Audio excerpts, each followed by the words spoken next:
Assalamualaikum warahmatullahi wabarakatuh. Waalaikumsalam warahmatullahi wabarakatuh. Oke, sebelum kita mulai belajar, terlebih dahulu kita membaca doa. Oke, ketua kelas untuk memimpin baca doa, silakan. Berdoa mulai.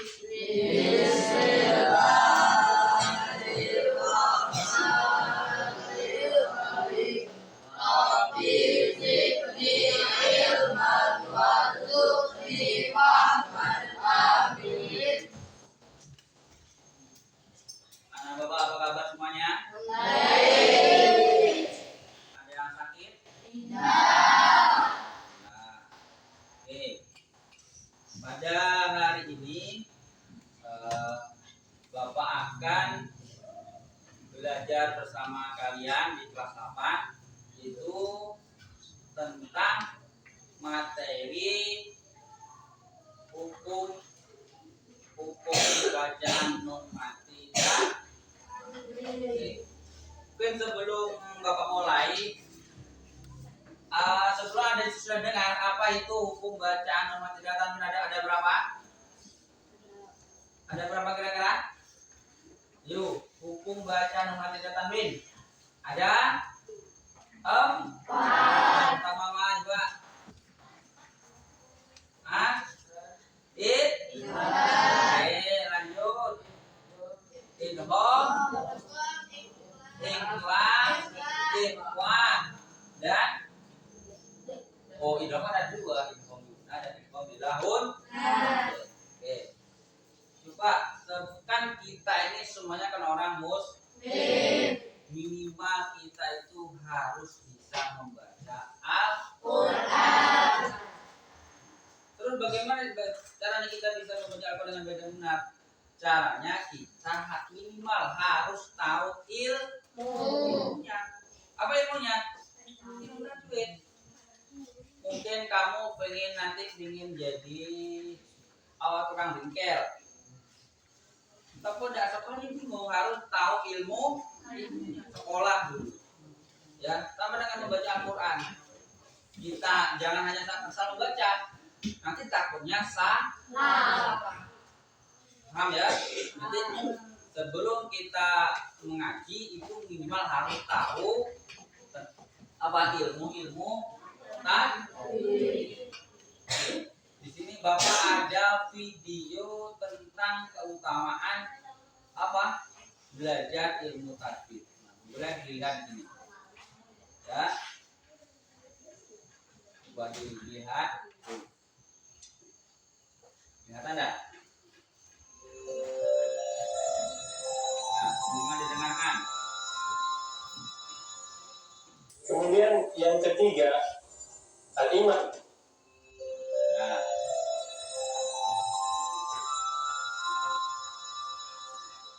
Kemudian yang ketiga, al-imam Muhammad bin Ali As-Somad menyebutkan dalam perkataannya terkait mabadi asyra.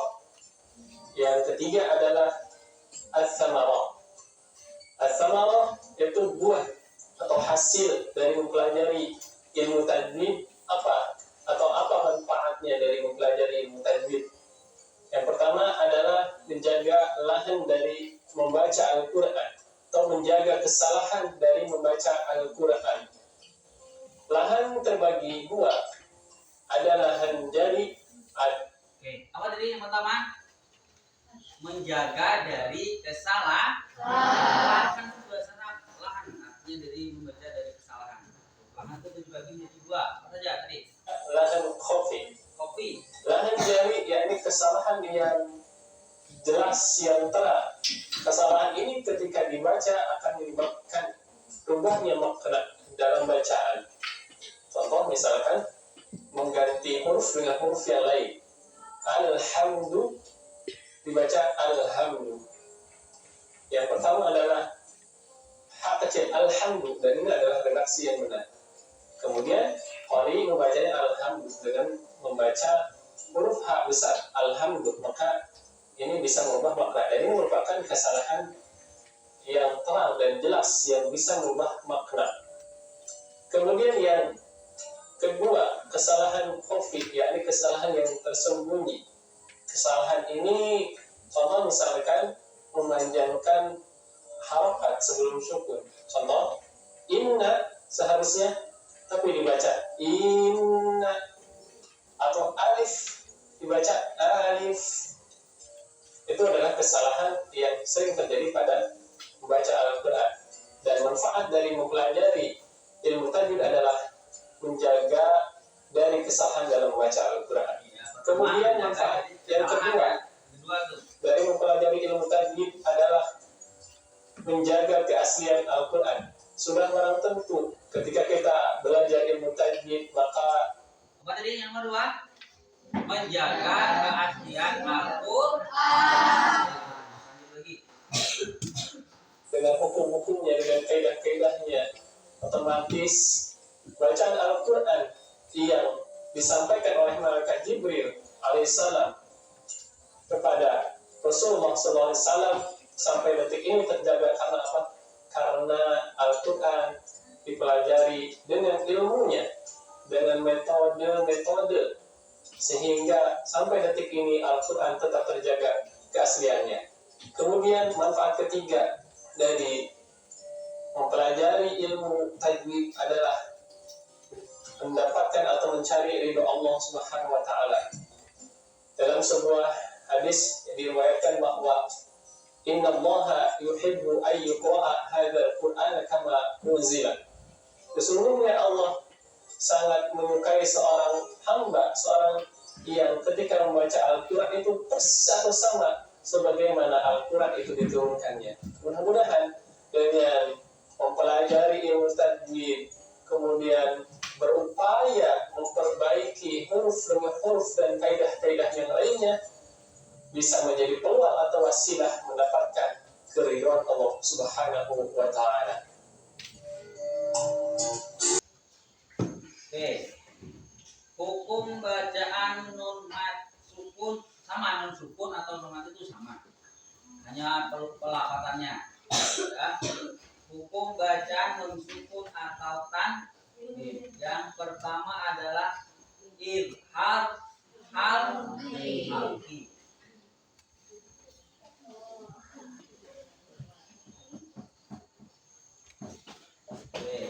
Izhar halqi. Apa itu izhar? Izhar itu artinya secara pengertian jelas. Halqi. Ini walaupun tenggorok. Jadi izhar itu artinya jelas. Halqi berarti tenggorok.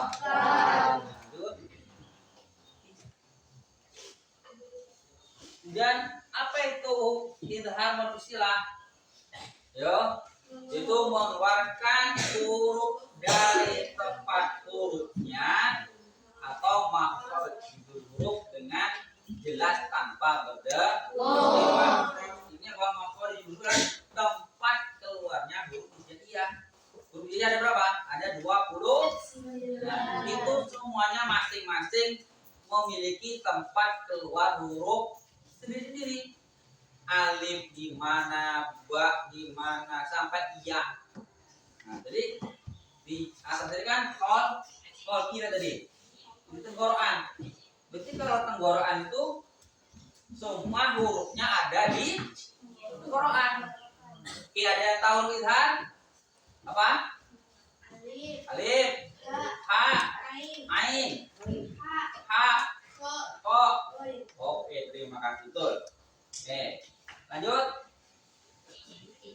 Dibaca jelas jika ada nun sukun atau tanwin bertemu dengan salah satu huruf qalbi. Apa hurufnya? Nih. Yang pertama boleh kan terang. Kalau kan sering yang itu ha, ko, ain, hoin, ha, hamzah. Karena Pak dari dulu Pak dari madar seperti itu urutannya. Atau kamu misalnya dapat kalau saya hamzah, ha, hoin, ha, salah. Yang penting kita ingat ha, ho, ain, hoin, ha, ham, semuanya ada di tenggorokan, di pangkal, di tengah, di ujung. Ya, jadi ada berapa hurufnya? Huruf izhar ada berapa? 6.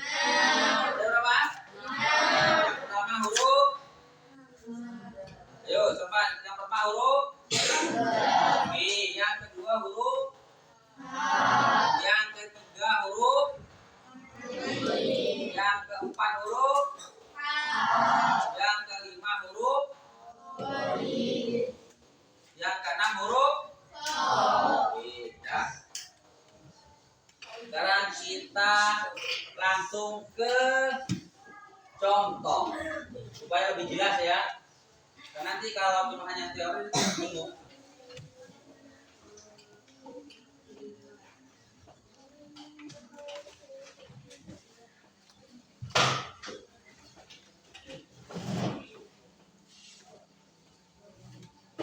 Nah, ini kita lihat di sini. Ini adalah contoh huruf hamzah. Kelihatan ya? Kelihatan? Kelihatan ya?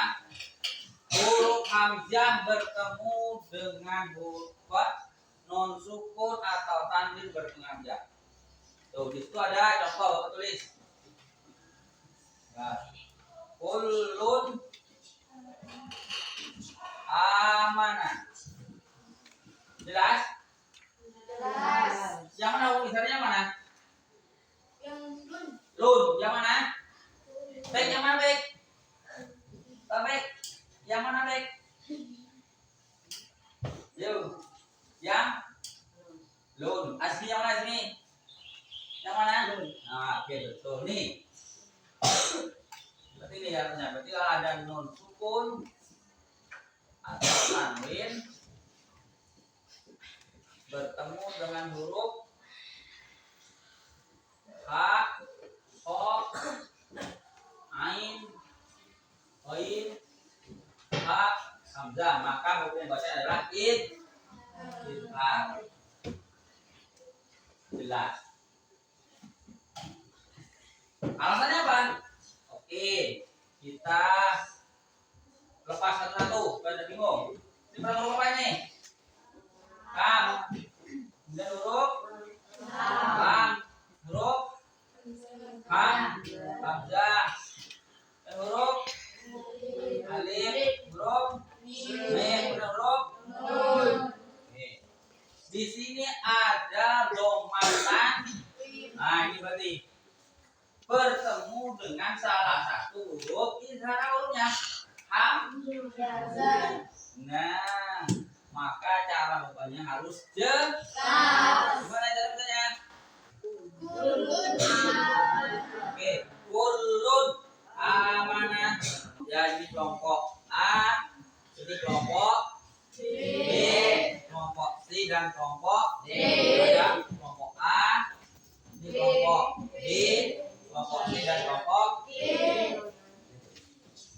Oke, tadi kan sudah jelaskan, tadi paham. Sekarang kita praktek ke apa? Surah Yasin. Coba surah Yasinnya dibuka. Di sini kurang jelas ya. Ayat 21 sampai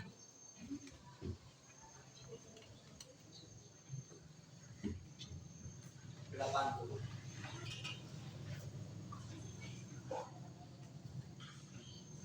Ya Pak, buku Yasin mau dibuka? Ya, ada.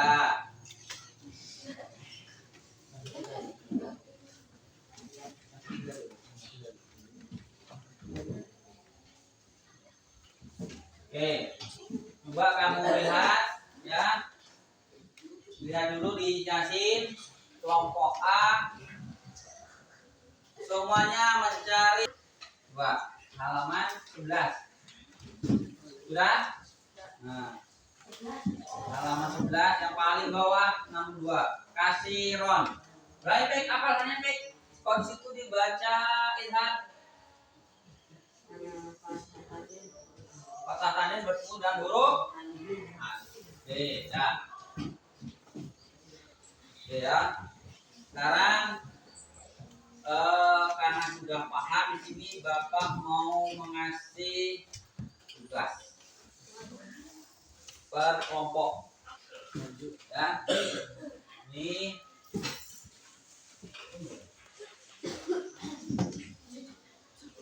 ya.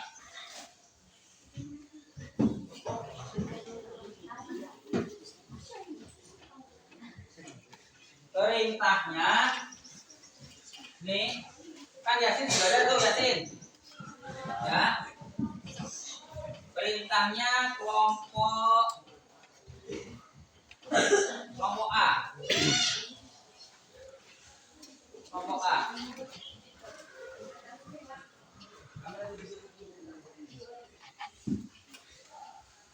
Kelompok A ada di sini.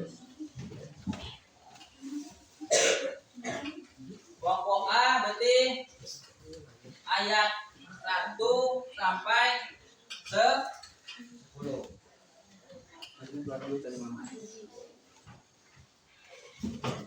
Iya. Nih, wa ja'alna min baini aydihim. Itu kelompok A. Kemudian kelompok itu dibaca hurufnya ada A, O, Ain, Hoin, Ha. Nanti boleh kamu lagi cari contoh-contoh bacaan lain yang berikutnya. Yang penting di rumah itu Al-Qur'annya dibaca. Walaupun satu malam tuh satu bulan jadilah. Jangan ngaji hanya seminggu sekali malam Jumat. Itu bukan itu biasanya orang ya. Minimal habis maghrib ngaji ya. Oke, mudah-mudahan pertemuan kita pada pagi hari ini ada manfaatnya. Maaf, Assalamualaikum warahmatullahi wabarakatuh.